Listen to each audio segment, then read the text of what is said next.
C'était un petit peu la chanson d'un nouveau Dutronc, non? Bah, c'est un petit peu le style, Saint-Germain. C'est toujours flatteur d'être comparé à quelqu'un qui a du talent.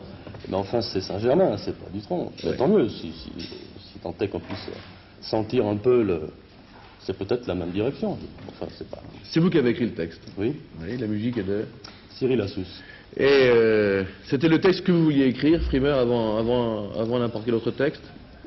Oui, c'est-à-dire que cette chanson, je me la suis faite sur mesure, dans la mesure où on frime tous, on est tous des frimeurs.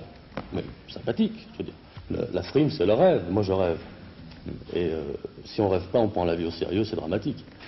Alors comme on est tous plus ou moins frimeurs, mais avec gentillesse, on peut frimer, on rêve tous en fait. Moi, c'est mon rêve, c'est ça, si je le rêve parfois, ça me fait plaisir, ça apporte un petit peu de... un petit côté souriant à la vie. Enfin, je vis pas sur un nuage non plus. Mais... En général, les frimeurs ne sont pas toujours des gens très sympathiques. Enfin, quand on dit de quelqu'un qu'il est frimeur, non, alors là, c'est un rouleur. C'est un peu péjoratif. C'est des petits qui roulent, il y a des prétentieux, des rouleurs. Mais frimeur, c'est sympathique, un frimeur. C'est celui qui se... Non, mais ça, c'est Aldomation aussi. Mais alors ça, c'est un frimeur aussi. Ouais. On peut frimer. On peut frimer sans être désagréable, tout en étant sympathique. Le frimeur, c'est le macho, un peu? C'est un peu le macho, oui, c'est vrai, c'est ça. Dali, c'est vrai, le frimeur, vous en rencontrez beaucoup. Est-ce que pour vous, les frimeurs, ce sont des gens sympathiques ou pas? Est-ce que vous aimez les frimeurs? Non, je n'aime pas tellement les frimeurs, mais Richard, ce n'est pas un frimeur. Non, mais il y a un exemple du frimeur. Non, mais je ne parle pas forcément de Richard, là. Oui, bon. Vous ne voyez pas que Richard dans votre vie. Oh, mais je ne vois que lui. Vous ne voyez que lui. Non, je rigole. Non, mais quand même, je n'aime pas tellement les frimeurs, voilà. Oui, mais frimeur, ça peut être, je sais pas, s'asseoir sur une Maserati ou sur une Ferrari, elle n'est pas à nous, mais on s'assoit sur le capot, on se prend en photo. C'est frimé, ça. Ouais. C'est gentil, c'est sympathique. Mais il y a des gens qui sont assis sur ma Ferrari pour se faire prendre en photo, c'est sympathique. Est-ce que Saint-Germain l'immortel, c'était aussi une manière de frimer? Bien sûr. Bien sûr. Parce que c'est faux? Bien sûr que c'est faux, je ne suis pas immortel. Bien sûr. Nul n'est immortel. Ouais. Alors ça venait d'où? Et ça, c'est une légende qui s'est créée il y a fort longtemps, en 1754, ça a commencé, bien avant, mais enfin disons qu'il en a fait parler, Saint-Germain en a fait parler bien avant moi. Et l'immortalité, c'est peut-être l'immortalité dans la continuité. Si on reprend Saint-Germain et l'alchimie, alors à ce moment-là, j'ai 17 000 ans, bon, peut-être plus même. Ouais. Bon, mais par la pensée. L'immortalité physique, ben non, n'existe pas, pas encore tout au moins. Hein? Vous avez écrit donc un livre chez Guillotier qui s'appelle Les chaînes de la balance, et qui lui est signé Richard Saint-Germain. Oui. C'est un livre qui parle quand même beaucoup d'un passage en prison. Oui. D'ailleurs, vous avez donné à un chapitre le titre du livre, Les chaînes de la balance, et puis qui parle de la sortie. Et vous me disiez l'autre jour, on en parlait un petit peu, ce livre, c'était peut-être une manière d'exorciser en moi ce dont j'avais peut-être un petit peu honte. Et... Non, parce que moi, je ne peux plus avoir honte. C'est pas possible. Alors, si j'ai eu un accident de parcours dans ma vie, toute honte lue, c'est déjà un avantage de ne plus avoir honte. Et elle ne tue pas, la preuve, je suis encore en vie. Je peux dire que j'ai écrit ce livre parce que je voulais écrire et que j'avais envie de l'écrire. J'avais envie d'écrire un livre sur ma vie. Bon.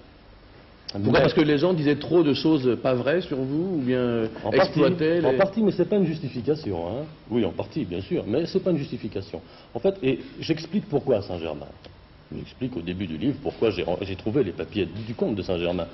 Car j'ai vécu à Vitré, dans le château où a vécu 6 ans et demi Saint-Germain. Ça, je ne le savais pas à l'époque. Et moi, à 9 ans, j'ai trouvé, je fouillais partout dans les douves, des documents de Saint-Germain, dans une cache, etc. Bon, moi, c'était des paplards un peu, des documents qui étaient gribouillés, c'était de l'hébreu pour moi. J'ai refermé ça, je l'ai remis où c'était. Et dans d'autres circonstances, alors 20 ans après, comme les 3 mousquetaires, je suis revenu, pour une raison bien précise, rechercher ces documents. Et là, et pourquoi Saint-Germain? J'explique pourquoi. Et là, je me suis fait connaître comme ça. Alors, les dernières lignes du livre, moi, ils m'ont laissé un petit peu la gorge sèche. Ce livre est un récit de mon existence, et à l'heure où j'écris ces lignes, pour des raisons personnelles, je ne puis raconter ce qui s'est passé à cet instant-là. Alors, à cet instant-là, on ne va pas le raconter exactement, simplement la découverte dans les douves du château. Oui, sous la salle d'armes. Sous la salle d'armes. Alors que les douves étaient... J'ai vidangé les douves, en fait. Et c'est là où vous avez eu les papiers qui permettaient la transmutation des métaux. Si on veut. Bon. Moi, j'ai envie de savoir la suite. Est-ce que vous allez l'écrire au moins? Oui, je vais l'écrire, bien sûr. Et pourquoi ne pas avoir continué le livre, avoir peut-être fait 50 pages de plus, ne pas avoir raconté, parce que là, vous nous laissez... Mais parce que je suis très intéressé, je vais voir d'abord le succès qu'il aura. Ah d'accord, c'est pour une question d'argent uniquement, non? En partie, oui. En partie? Je ne fais rien, gratuitement, rien. Ouais. J'ai besoin de vivre. Ouais. Parce que moi, je ne vis pas de l'or que je fabrique. Et puis, vous avez eu, après la prison, une période italienne. Oui, Vous êtes retourné un petit peu sur les traces de Dalida. Une période italienne avec ce que vous avouez avoir fait et ce que d'autres n'aiment pas raconter, le roman-film. Mais c'est ça ma frime, en fait. Et puis oui, puis il n'y a pas de... Moi, je n'ai pas honte de dire que j'ai vécu de roman photo. Alors qu'il y a des gens qui diraient j'ai fait du roman film qui le tairaient.